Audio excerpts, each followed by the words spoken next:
Hi guys, sorry I'm a few minutes late. Today has been very busy, very disorganized, very chaotic. This is my life right now. Total and utter chaos. Hi guys, I hope you guys are having a good day. Sorry for the delay. I was getting my everything ready and I was like, what am I going to do on this stream? I want to come out on my second channel. And I had asked for a bunch of questions on my Instagram for people to ask me, and I was going to do it on Instagram, but I'm getting like really mass flagged on Instagram right now. It's getting kind of obscene what these hate troll people are doing right now, the levels that they are going to try to just interfere in my life. So I keep getting flagged on Instagram and I'm like, well, I don't want to post anything right now because they're going to flag it. So I'm going to answer the questions here. And let me just, I have a backup Instagram account too, that if you guys want to follow, you are welcome to. I'm starting to get worried that they are going to keep flagging my Instagram account so that they pull my large account down. So I've created a backup account in the event that these trolls do this. And I will share that right here. Happy Inauguration Day. Inauguration Day. It was a really good morning. It was pretty awesome. I was working out when they swore in both the President Biden and Vice President Harris. And I actually had tears in my eyes for both, mostly for Kamala, because it was just a really big moment for women everywhere. I don't care what side of the aisle you guys are on. I think we can recognize that it's a pretty momentous occasion for women everywhere when we start to see women in powerful positions within our government, the second highest position in our government. This is not something that we typically obviously see. So it's brand new for us. It's happened in other countries, just not necessarily here not in the United States. So it's been, you guys, there's 82 dislikes and 31 likes. I swear, my likers don't like. So help those ratios out. It's obscene. They do. I hope the haters know that their dislikes still help, and it doesn't really matter if you are disliking or liking, because at the end of the day, I'm still making AdSense and this channel is still growing. So I'm going to be doing some questions here and answers.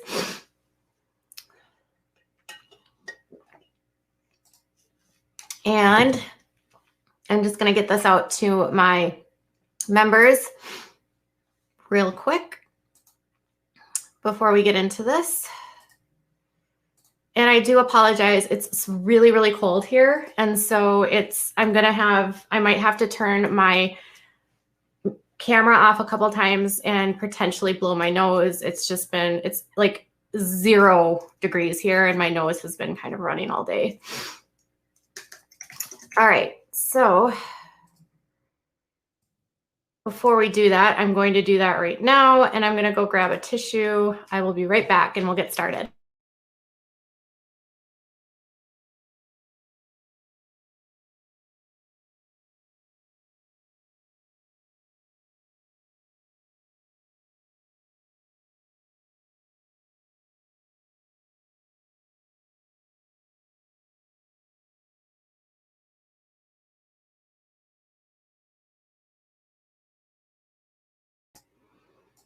All right, let's start here.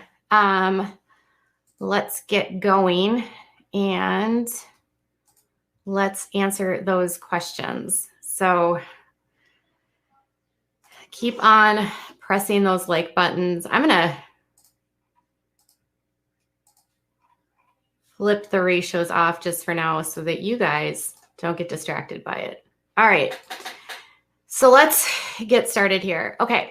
So I asked some questions on Instagram yesterday night. I said, ask me something. You can see that. So I'm going to go in and see what you guys asked me Obviously, I cannot answer everything. Oh, there's a lot of questions. Whoa. Okay, I can't answer everything, but I will answer the ones that I can. So the first question comes from Laura's Simple Life, and she wants to know where I grew up. And I actually grew up, and I'll show you her question.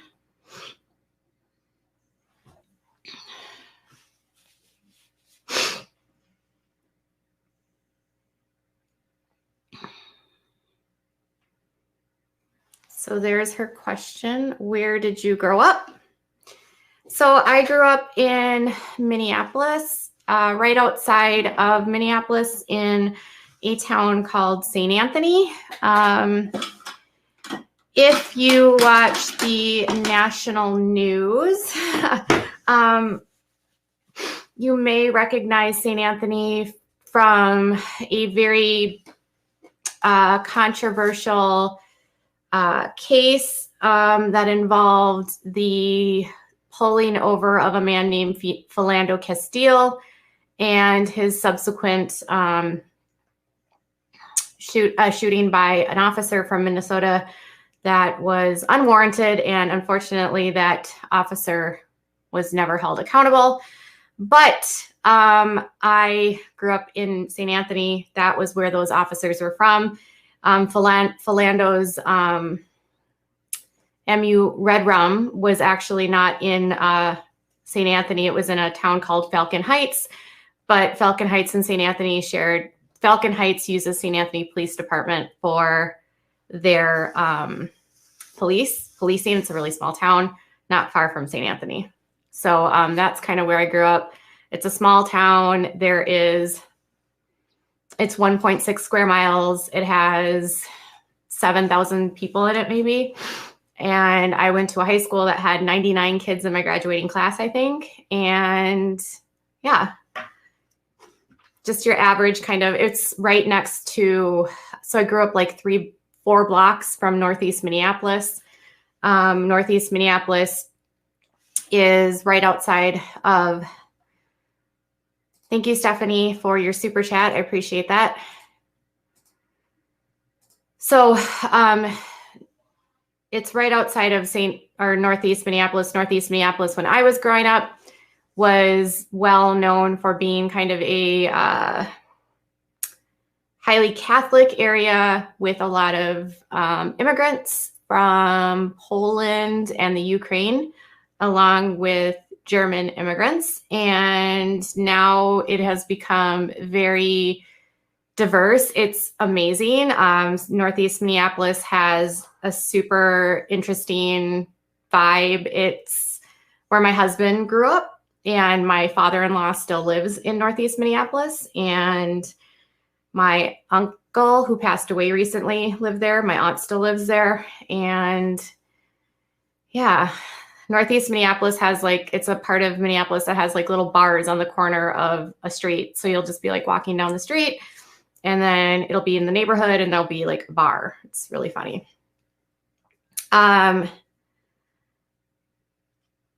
And then Cindy wants to know, how is your family coping with this virus crap? I need some ideas on how to occupy these kids. So you can see her question.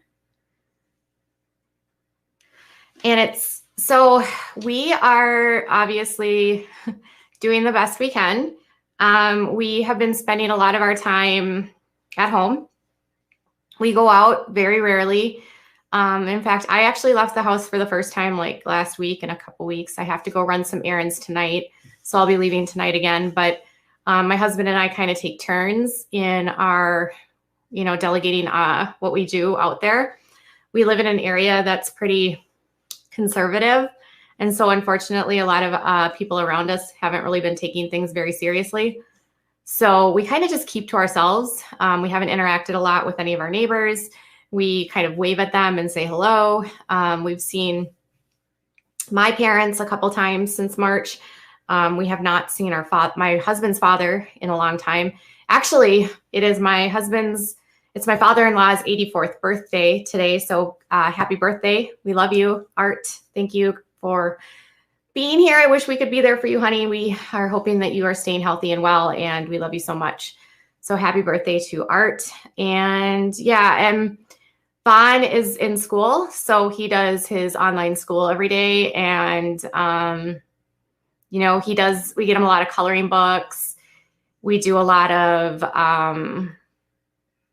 he does a lot of imaginary play. He's always been pretty self-sufficient in that, not self-sufficient in that he'll do things for himself, but he's pretty good at like finding things to occupy his time. He's gotten into games on his iPad, which is brand new. He hasn't really been interested in those before. And he likes to color, build blocks, do scenes, pretend to be Godzilla, do battles. Really, he's busy with school throughout the day with various therapies. And so, you know, our weeks are pretty busy, you know, as a whole.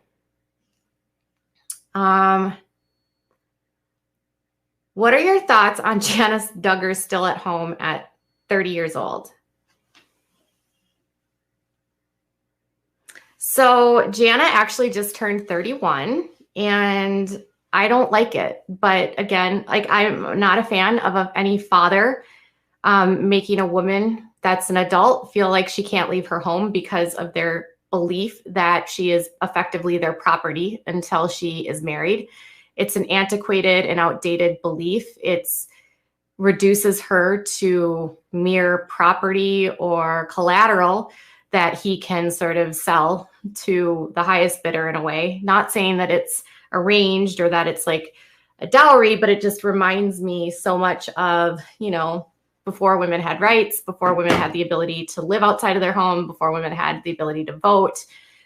This is very old-fashioned idea that women have to stay home, and, you know, they're only, you know, the only way they can leave is because they are married. And it's disturbing because it reminds me so much of some of these, you know, it's disturbing to me because we fight so much against about, we fight so much in the United States against, you know, Muslim extremism.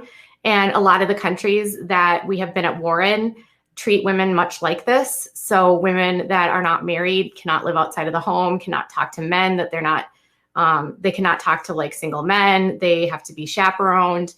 You know, at least Jana doesn't have to wear a veil, but in a lot of ways, she's treated in the same way that Muslim extremists treat women in the Middle East.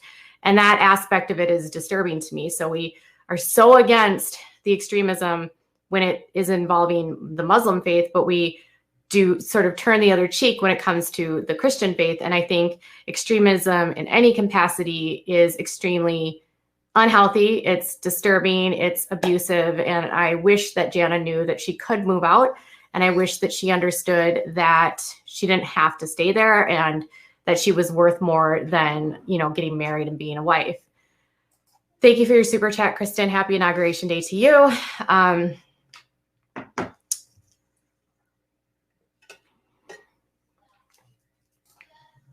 When I hear evangelicals say bad things, I think they do the same. Correct. All right. So,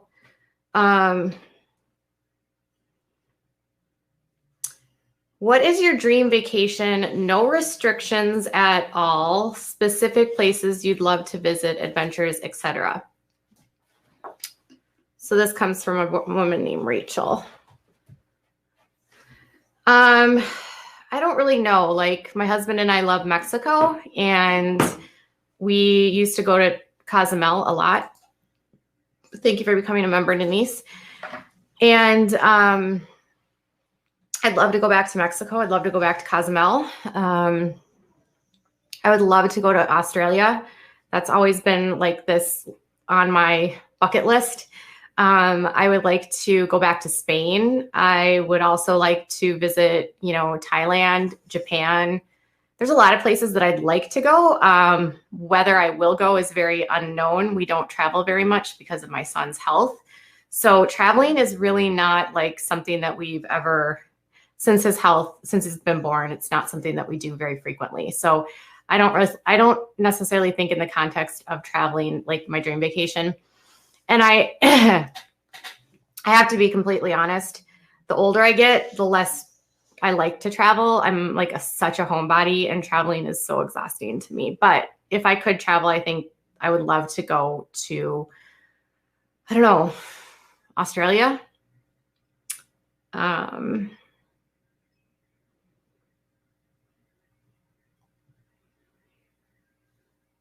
Kim says, no question. I hope you are doing okay. Remember, breathe. This too shall pass.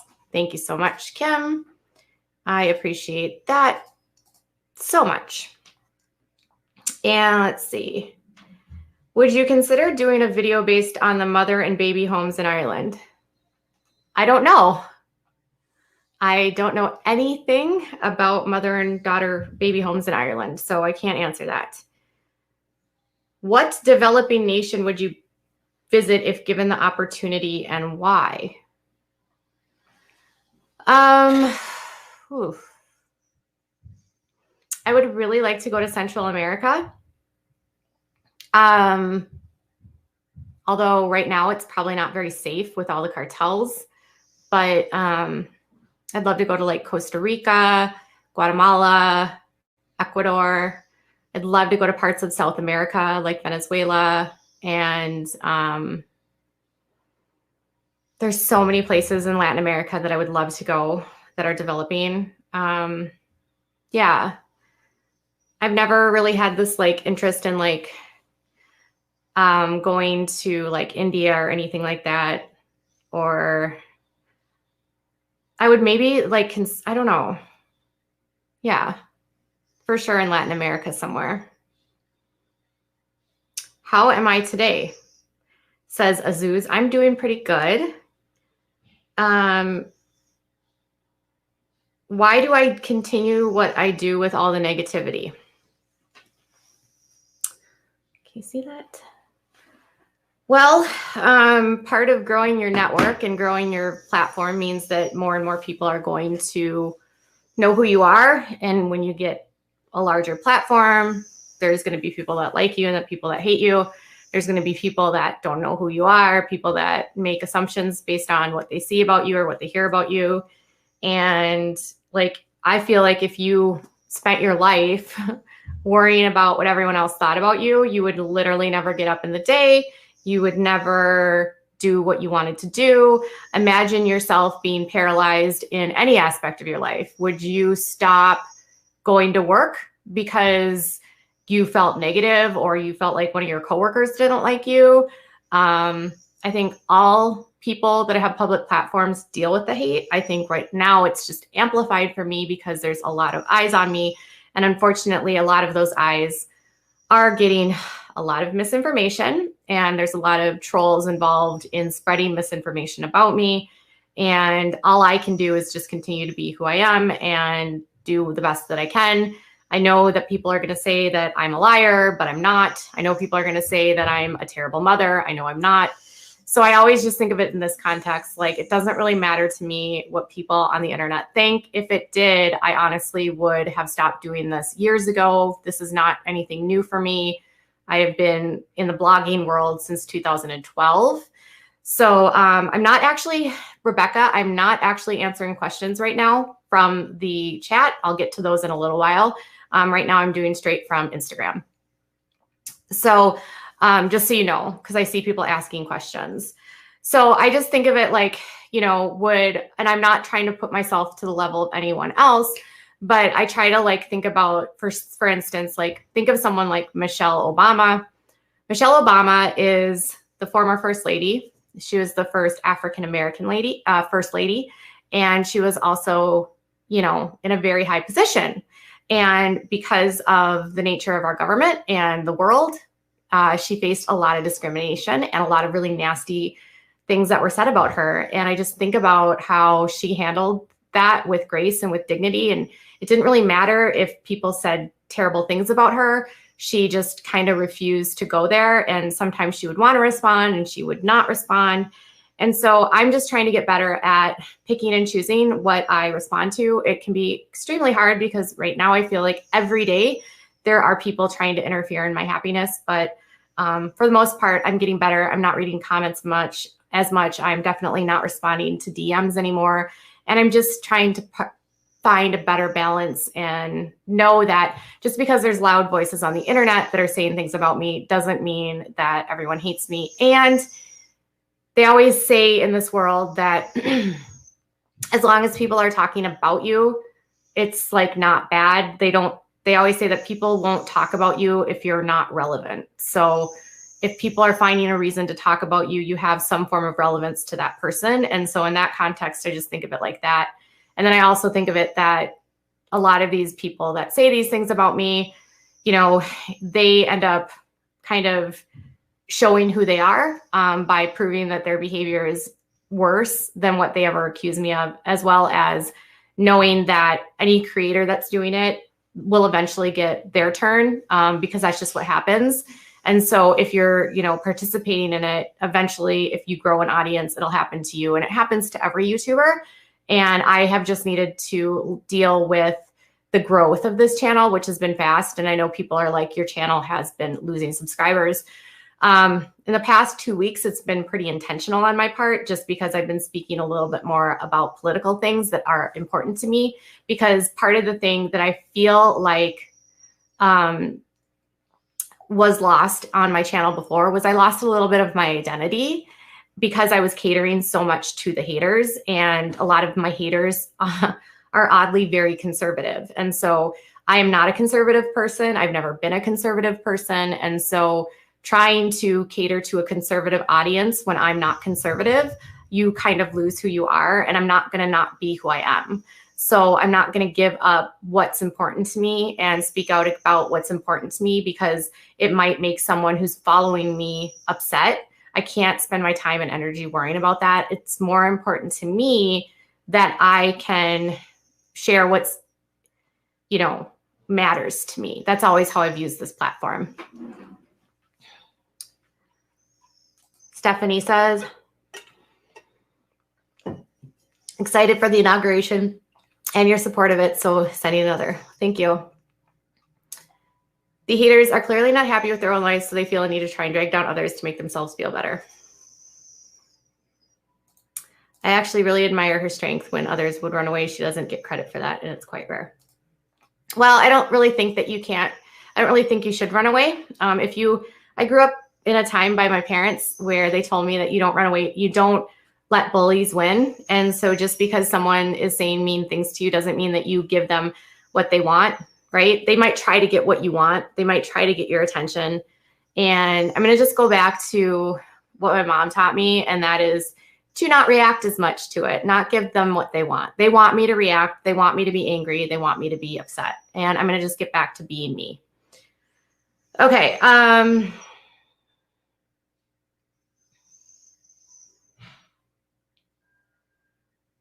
And that actually ties into, why do you put so much time and energy into your haters? That's kind of the same question. I don't feel like I try to. It's just there's been a lot of misinformation. And again, I'm not used to this much attention on me. And I've never seen so many like just blatant lies spread about me that it's taken a lot to get used to. And I'm starting to think about, I'm starting to just get used to it at this point, and I'm starting to realize that no matter what I said, no matter what I say, people are not going to like me. And so they'll say that I'm lying no matter what I do. And so I can't convince them, and it doesn't really matter. All right.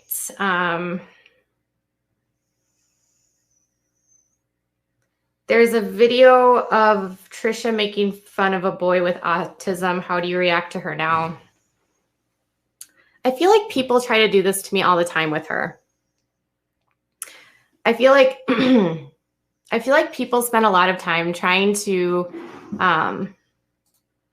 correct, Zena. You cannot change the minds of those who have no capacity for it. Exactly. When the debates, you didn't want to talk about politics, but then when Biden won, you've been talking about it. No, I've been talking about it mostly since this insurrection stuff, because that was so deplorable. And it's been a really bad look for our country around the world. And there's been a lot of misinformation. And as someone that covers news or commentary, the attack on the truth the last 4 years has been really disturbing, that people believe lies and negate facts. And I'm supportive of not lying anymore and having, you know, more transparency and not dealing with conspiracies leading our government. If that upsets you, I do apologize. It's not me gloating. I don't recall any other president in the history of the United States lying as much as Trump. And, you know, years down the line, I think as some of his supporters get out of this fog, they will realize that what so many of us have been saying isn't that we don't like you as a Republican. It's that he's lying to you. Please wake up and see that he's lying. He's causing harm. He's causing division.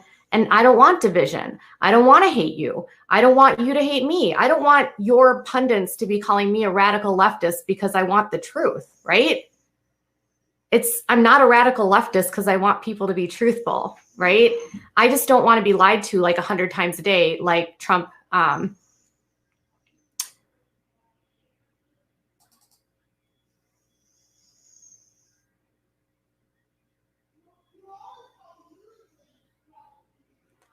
So anyways, yes, it'll be a low point in history, and he will, at this point, it's looking like he will be viewed as the worst president in the history of the United States. And I know that doesn't make people happy, but we've never had an attack on our democracy like what happened. So I think we just need to, you can still be a Republican and realize that your leader lied to you.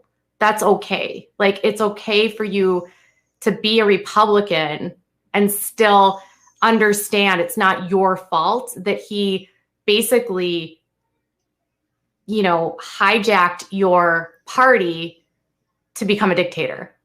That's not your fault. That's his.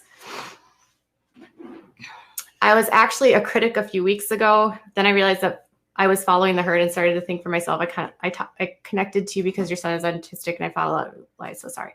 Okay. It is Jim Jones drinking the Kool-Aid. Yes. Okay. So in terms of this,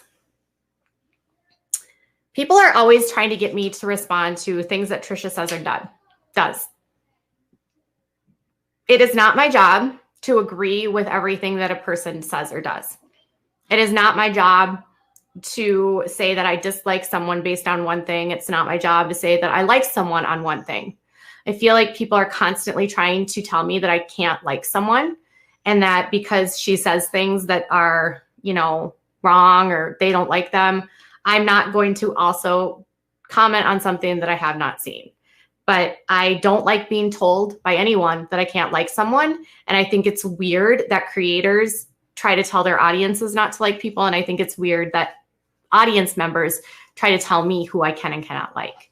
And I'm not saying either way what I feel about this related to Trisha. I just think it's not a helpful question, because it doesn't matter. You're not going to influence me because you told me something about her. She has done a lot of things that I don't agree with.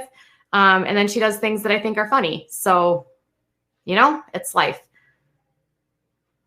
What was my childhood like? Pretty normal. I don't know. I have a brother.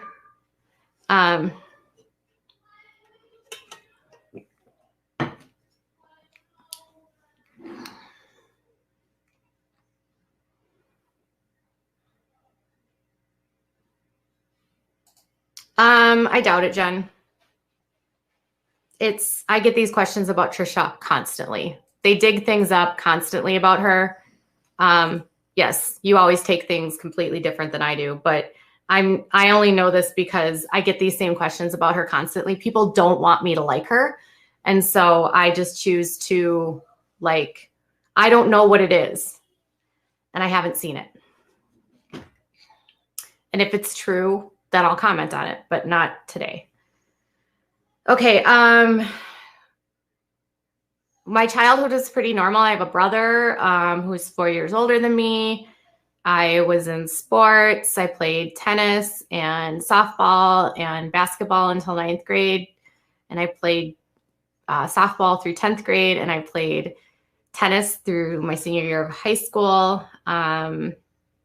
I was smart, studious. I had a lot of friends. I had a lot of boyfriends. I was on the honors society, and I did youth in government, where it was like a mock government program where we got to go to the Capitol once a year and do sort of a mock assembly. And I got to be a member of the House one year, and I got to be in the governor's cabinet another year. So I've always had an interest in government. And so I think my interest in politics doesn't come from nowhere. My dad actually was on the school board from the time I was in first grade until after I graduated from high school. So civic duty and volunteering has always been a big part of my family. And my mom worked in the school district, and she was a teacher. So we've always been very civic minded as a family. And so it would be really difficult for me not to speak out about certain topics just because of my family's, outspokenness and involvement in politics over the years. My dad has also, worked with a lot of different campaigns too, over his years as well. And then my dad also worked in what do you call it? The Department of Corrections towards the end of his years. And then he also worked for the Minnesota Department of Health. So, we've always just had this sort of sense of like public,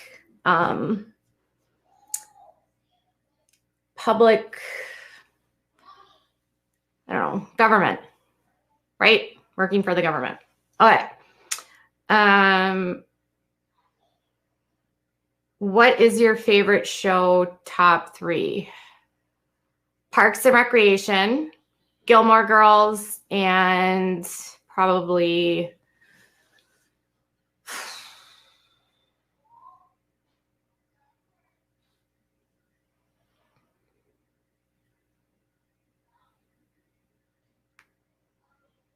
Friends.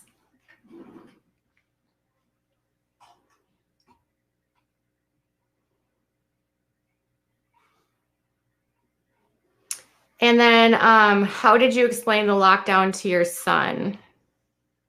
We just told him that there's this big virus that's going around that's making people really sick, and that we have to stay at home. And he doesn't like that, but he also doesn't want to get sick. I just want to say that you're loved. I support you, and I appreciate the way you use your voice for others. You rock, girl. Thank you.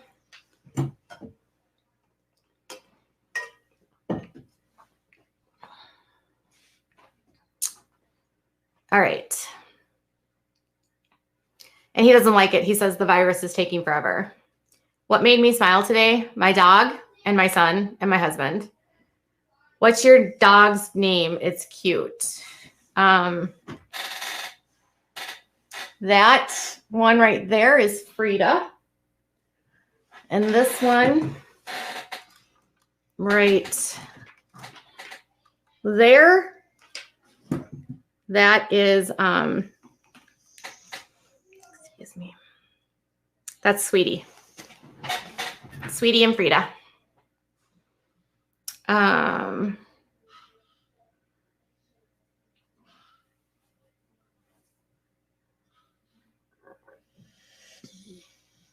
People are asking questions about my legal case that I can't answer, so I can't comment on it.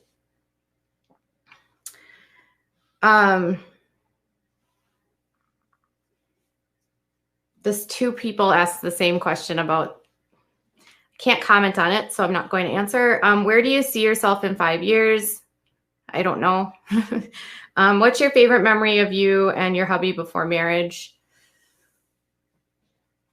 Trips to Mexico, probably. I don't know. Just being with him.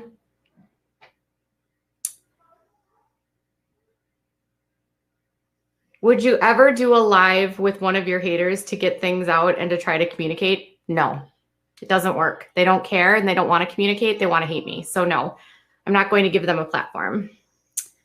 What's your favorite TV show? Just answered that. What have you learned during quarantine? That I'm really afraid of going out, and I've never been afraid of going out. I think we've taken for granted so much. I think we've taken for granted so much about just being with other people, being nice to other people, being around other people. I think that quarantine has made people meaner. I think people are angrier. I think people are lashing out more. So I just try to, remember some of that. How do I stay sane on crazy days? I don't know what that means, but I work out and I spend a lot of time with my animals, petting them. It makes me feel better. What do I do for self-care? I love to work out. I just worked out this morning, and I also like to take baths, and I like to read. Do you appreciate my supporters? Of course. Of course, I appreciate my supporters. I do. Any timeline on when you and your family can get the vaccine?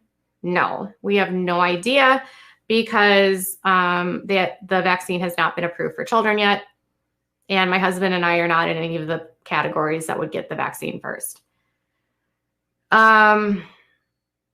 What's your go-to dinner that everyone loves? I don't know. Lasagna? Can you believe that Tori is pregnant again? I don't know what they're talking about, and I don't know. Is it Tori Roloff? If so, I've never heard of that. Or if it's, I don't know. I don't know who they're talking about.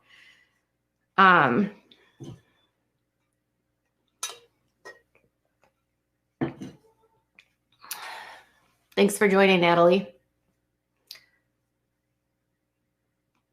Are you wearing chucks and pearls for Kamala's tomorrow? I don't have chucks or pearls, so no. But I noticed a lot of women were doing that. So no, but I did not.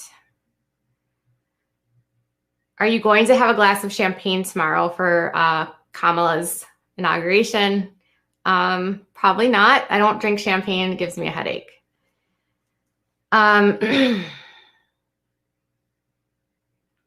You and your husband have considered divorce but agreed to work through it. Not really. No. I don't feel like it's ever been a strong consideration for either one of us. I feel like every couple, we've been together for 12 years, and I feel like every couple has their peaks and valleys, and we've had good times and bad times, and we've had amazing moments and not so amazing moments. But we are both very committed to this family and just committed to each other.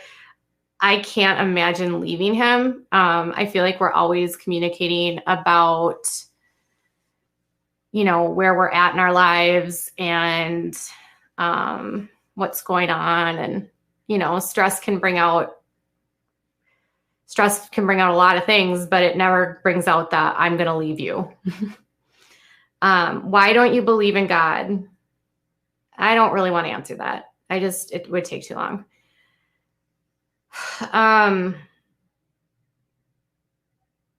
What family do you find the most interesting to report on? Probably the Plath family.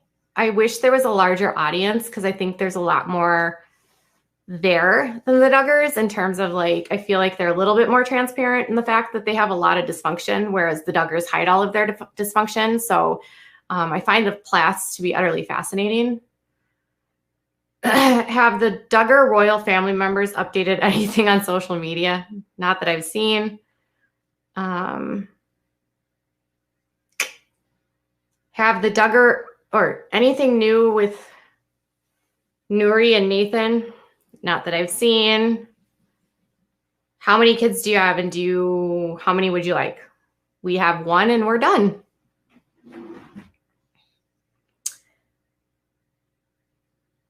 Do you think we'll ever get an update on Micah Stauffer's former adoptive child? No, and I don't think it's our business to.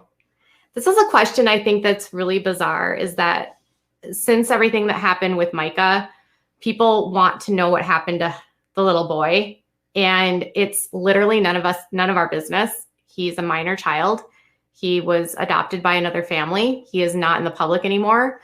And it's weird if we got an update on him. You know what I mean? Like, just let him go and recover from his experience and be with his new family. And it's not our place to ask questions or even demand answers.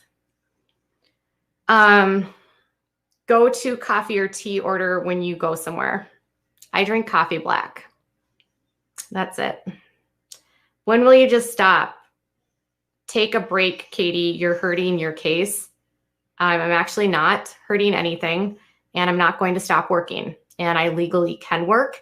And I find these questions about people having opinions about this to be deeply disturbing, to the point that people think they know more about what's going on in my life than I do, when clearly I know way more than what anyone is saying online.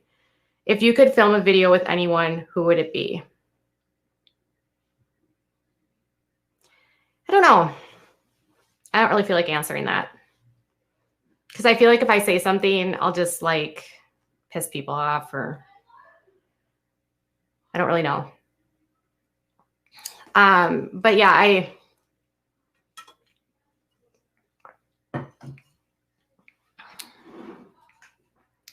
do you think I'll do more updates, including Reddit comments? I'm loving it. Updates on what? Many men need lessons from you. Oh, from my husband?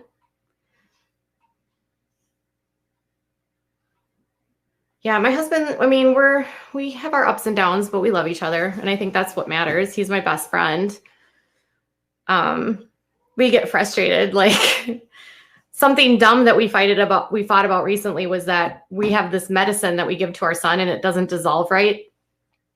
And when it doesn't, it dissolves.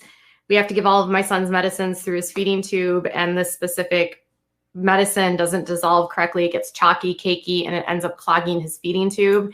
And it drives me crazy, because I'll start feeding him, and then it's like I can't get the medicine in him, and it's one of the meds that helps him sleep. And so then he ends up staying up late, and then I get frustrated because I want to get him to sleep. And then it's like, there's nothing more frustrating than when a feeding tube gets clogged, and then I feel like all of the blood rush into my face because I just want him to get his medicine. I get a lot of anxiety about him getting all of his meds, because obviously I get nervous because we mix some of the meds, dissolve them together. And so last night we had an argument about melatonin.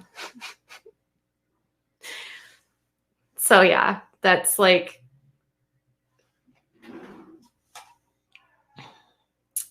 people feel like they have some kind of influence in my life. People feel like they know a lot more than what's going on, and they don't. They really don't know anything, to be honest.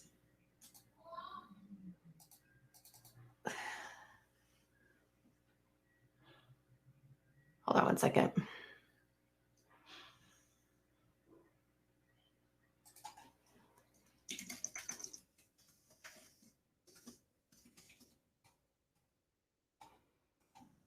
So yeah, but no, like, I have to work. This is my job, and I'm not going to stop working because people think that one person says that I need to stop working. That's literally ludicrous.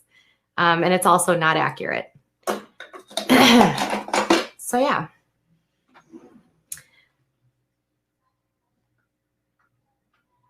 There was a bunch of questions about Emily Baker, but I just, I'm not going to answer those.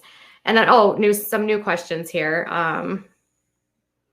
When will people grow up and leave you alone? I don't know, Jilly. That's a good question.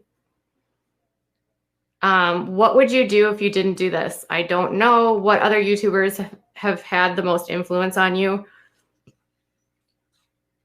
I don't know. What kind of equipment would you recommend for a newcomer? A good ring light and a good camera. But I'm not like a techie person, so I don't have recommendations about those. I honestly don't understand all the hate. Sending love. Thank you. What is the best piece of advice you could give a newbie YouTuber? Okay. So here's what I wish I would have known when I started YouTube. And that is this. When your channel grows, and if you grow and you start to get attention and you start to get more of a platform, a lot of people will start to get jealous and they want your platform. And so then they will start trying to take you down. And everything that you say and don't say can get twisted. And so just, try not to react to it, which I know is hard for me sometimes, and I'm trying to get better at. And just remember that just because you feel small now and that you don't get negative attention, it happens to every single YouTuber. And so you just have to learn to deal with it. You can't stop people from having an opinion or speculating about your life. And really just remember that just because people don't like you, that doesn't matter. Stay true to who you are, stay true to what you believe in, stay true to what makes you who you are. Don't change for anyone else. I would not expect, just like you're growing up, when you have kids that are bullying other kids, you would not change who you are to appease to the bullies so that they don't bully you. So don't change to your haters, because your haters won't care about you if you change. They will find a new reason to hate you every single day. They honestly will. So try your best not to engage, which is really hard. And it's been very hard for me, especially in the last few months, because I have 9 million eyes on me that I didn't ever have on me before. And at times that's very overwhelming because they get a lot of misinformation that's just not true. But why do I feel so confident about everything that's going on in my life? Just because I know the truth and I know more than everyone else. That's all I can say. Thank you, Princess, for becoming a member.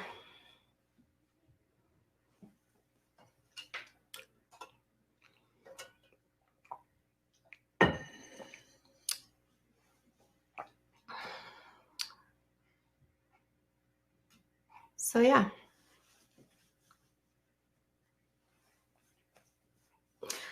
My son will not have a YouTube channel, not anytime soon, maybe never. I don't think children should be on YouTube. I don't think children should be exposed to the kind of hate that comes with this kind of job. I don't think children should be exposed to the bullying that comes with this. And I just don't think it's a healthy space for children. And I think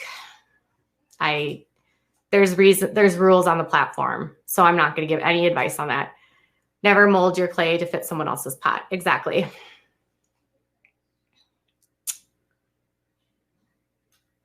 I've always wondered why you private some of your lives and then they screen record. There are clips out there of the live that is gone. Then you feel taken out of context.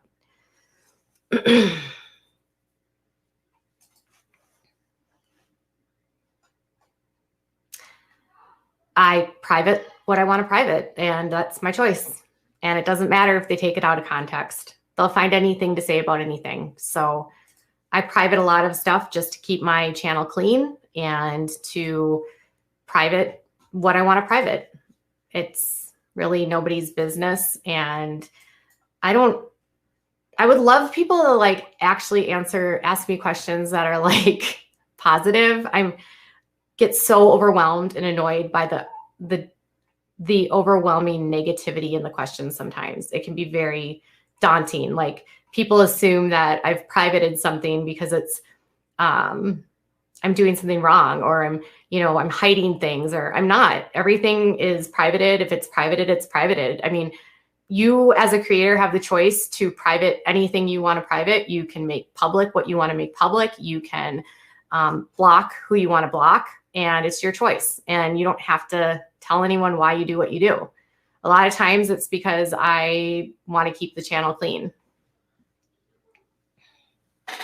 And sometimes lives just, some lives don't make sense to stay up because they are not relevant to what's going to happen tomorrow, or it's not relevant to anything. It was just a relevant moment at that time.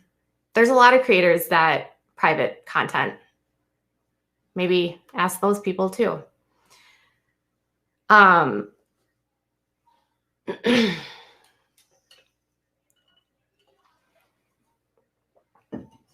Yeah. Some things only make sense in the moment and not the next day.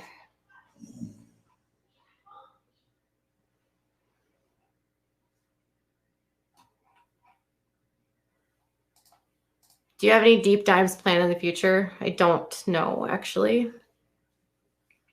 I really don't.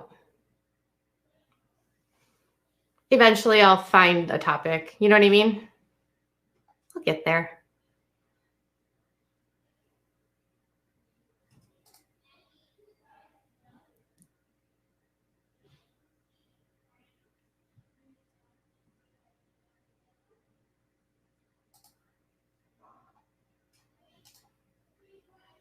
In this job, no matter what you do, you're going to be taken out of context.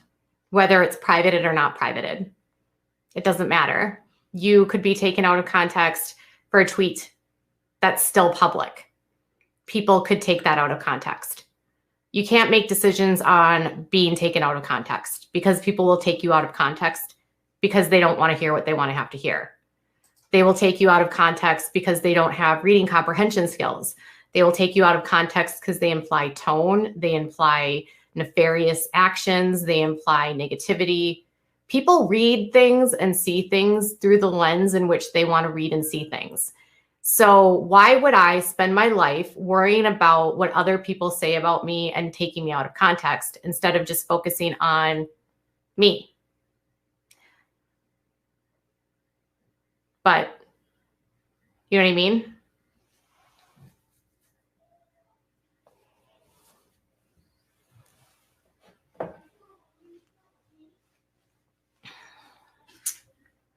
But yeah, so yes, this is true too. Even if I leave it up, they play the part that they want to believe, and it happens to everyone.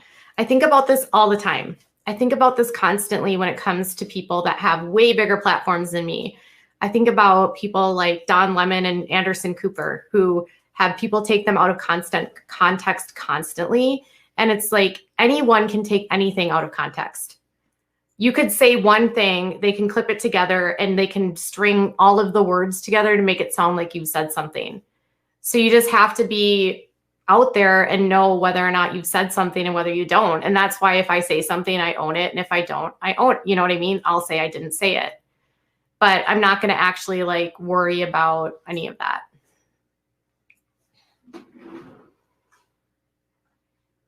Yeah, everything can be taken out of context. I actually just answered this question. So, all right. Out of context, I'm pretty exhausted with the negative questions. So I'm just not going to answer any more negative questions anymore. I'm not going to answer any more demands for the truth. I'm not going to address these ridiculous rumors that are started about me. I'm not going to give people any rights to any of information that's not theirs. And, you know, at the end of the day, there's a lot of interest in what's going on, and I can't tell you, and I won't tell you, and it's none of anyone's business, to be honest. If people want to know, they can go and read documents, but there's so much messiness happening that you'll just never fully understand everything. And the idea that anyone needs to know everything, you know, do we ever really need to know everything? No. Do we have to just believe someone because what they said is true? Or do you have to go by evidence? Or do you go by this or you do go by that? Like, just because someone says something about me doesn't mean it's true, you know? So, no. People are not entitled to knowing anything evermore. I'm trying. People say that I talk a lot, but I really don't. I don't really say much. You have no idea. All right, so I got to go because I got to get some new content out for my other channel, but I do appreciate you guys so much on this live stream. Sometimes people say like, oh, you're being rude. And honestly, it's just me setting boundaries with my audience to let you guys know that, you know what, I know you have questions. I know you're interested, but unfortunately at this time, I can't answer. I won't answer, and I'm not going to answer because long-term, the benefit for me of not answering, I get more benefits from not answering. And it won't matter because people that are asking the questions don't believe me anyway. 99.9% of the people that are asking questions of me right now do not believe me. So I won't win. So if you want to watch me and you think I'm a decent person, keep on watching and give this video a thumbs up, and start to think about, maybe as an audience perspective, to stop asking me negative questions and think about positive things that you can talk to me about. Or I will respond to positive questions. I'm not going to be responding anymore to negativity at all. I'm going to be muting accounts on Twitter and just not looking at comments anymore. But I do appreciate the support. That doesn't mean I don't support those of you that support me. I just have to protect myself right now and protect my safety. And there's a lot of people right now out there that want to hurt me, and I have to set that boundary up and say, I'm done. So have a good day, you guys. I'm going to be uploading new content on my other channel shortly. Thanks for joining.